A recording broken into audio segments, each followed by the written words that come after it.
నమస్కారాలు. నేను మీ జ్ఞానాభరణాన్ని. ఈ వీడియో దయచేసి అందరికి కూడా షేర్ చేయండి. సబ్స్క్రైబ్ చేసుకోవాల్సిందిగా కూడా తెలియపరుస్తున్నాను. మంచి, చెడు మంచి అనేది చెప్పకపోవటం వల్ల సమాజానికి కూడా నష్టం. ఒక చెడు చేసే వాళ్ళ వల్ల నష్టమే కాదు, మంచి అనేది చెప్పకుండా ఉండటం వల్ల కూడా నష్టం జరుగుతుంది. కాబట్టి ఈ మంచి మేము చెబుతున్నాం. ఓకే. వైఎస్ఆర్ చేయూత అనేటువంటి పథకం ద్వారా జగన్మోహన్ రెడ్డి గారు ప్రతి ఎస్సీ, ఎస్టీ, బీసీ, మైనార్టీ కలిగినటువంటి 45 సంవత్సరాలు నిండినటువంటి మహిళకు, 60 సంవత్సరాల లోపు కలిగినటువంటి వారికి ప్రతి సంవత్సరం 18,700 రూపాయలు అందిస్తున్నాడు. ఏమండి, ఇది ఎస్సీ, ఎస్టీ, బీసీ, మైనార్టీ వాళ్ళకి అందిస్తున్నటువంటి ప్రతి సంవత్సరం చేయూత, వైఎస్ఆర్ చేయూత. అదేవిధంగా వైఎస్ఆర్ ఈబీసీ నేస్తం అనేటువంటిది కూడా ఉంది.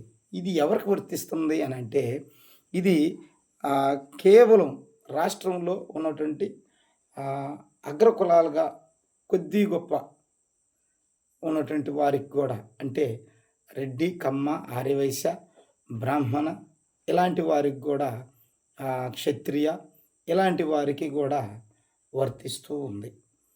వీరికి వయసు అదే 45 సంవత్సరాల నుండి 60 సంవత్సరాల లోపు కలిగినటువంటి వారికి ప్రతి సంవత్సరం 15,000 రూపాయలు వారికి ప్రభుత్వం సహాయాన్ని అందిస్తూ ఉంది.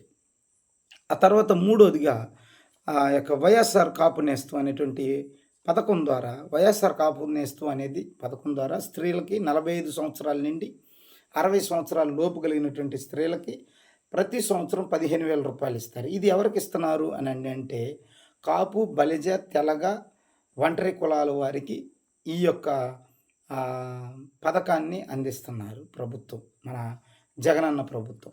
ఆ తర్వాత వైఎస్ఆర్ నేతన్న నేస్తం అనేటువంటి పథకం ద్వారా మగ్గం నేసేటువంటి వారికి ఆ మగ్గం యొక్క రిపేర్ల కొరకు కానీ వాటి కొరకు అయితే వీళ్ళకి ఎక్కువ ఇస్తున్నారు.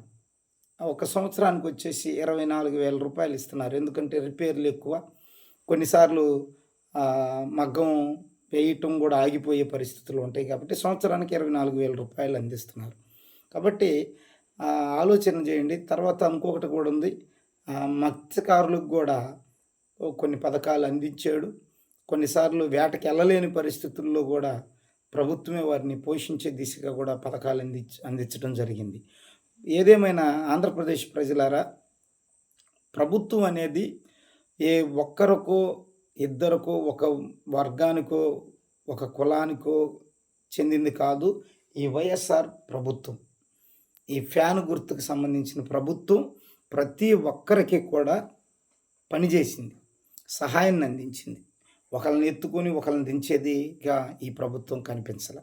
అందుకనే ఇంకొకటి, ఈ యొక్క ప్రభుత్వంలో ఫ్యాన్ గుర్తుకు ఓటు వేయని ప్రతి ఒక్కరికి కూడా ఈ పథకాలు అందించేటట్లు వాలంటరీ వ్యవస్థ ద్వారా పని చేసింది.